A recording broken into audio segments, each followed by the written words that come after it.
Hi friends, ఈరోజు ఈ వీడియోలో తెలంగాణ రాష్ట్ర వ్యాప్తంగా ఉన్నటువంటి గ్యాస్ వినియోగదారులకు రూ. 10 శుభవార్త రావడం జరిగింది. మీరు ఈ ఒక్క పని చేస్తే మీకు గ్యాస్ సబ్సిడీ రూ. 500 మీ అకౌంట్లో క్రెడిట్ అవుతుంది. సో ఆ ఒక్క పని ఏంటి? సో దానికి సంబంధించిన పూర్తి ఇన్ఫర్మేషన్ ఈ వీడియోలో తెలుసుకుందాం. అండ్ వీడియో మీ నచ్చితే లైక్ చేయండి ఫ్రెండ్స్. మీరు చేసే ఒక లైక్ వల్ల ఈ వీడియో ఇంకో 10 మందికి రికమెండ్ అవ్వడం జరుగుతుంది ఫ్రెండ్స్. సో దాని ద్వారా ఈ ఇన్ఫర్మేషన్ అందరూ తెలుసుకోగలరు.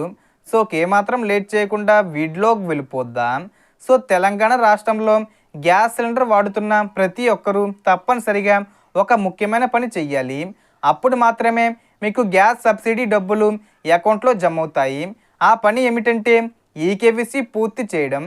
మీరు ఈ ప్రక్రియ పూర్తి చేయకపోతే ఎప్పటికీ సబ్సిడీ పొందలేరు. రాష్ట్రంలో మహాలక్ష్మి పథకం ప్రకారం అర్హులైన రేషన్ కార్డు కలిగిన వారికి గ్యాస్ సిలిండర్ను తక్కువ ధరకు అందిస్తామని ప్రకటించారు. ఉదాహరణకు మీరు సిలిండర్కు రూ. 980 చెల్లిస్తే అందులో రూ. 500 మీ బ్యాంక్ ఖాతాల్లో తిరిగి జమ అవుతుంది.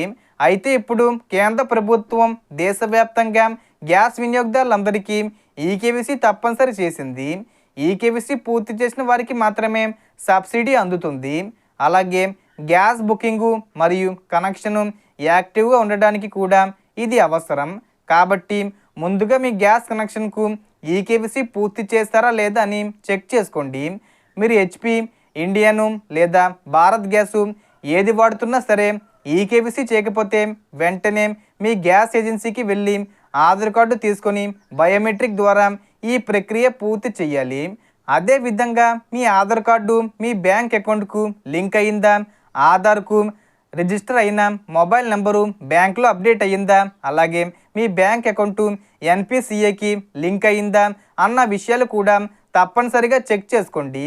ఈ అన్ని వివరాలు సరిగ్గా ఉంటేనే మీకు సబ్సిడీ డబ్బులు సమయానికి జమ అవుతాయి. ఏ ఒక్కటి మిస్ అయినా సబ్సిడీ రాదు.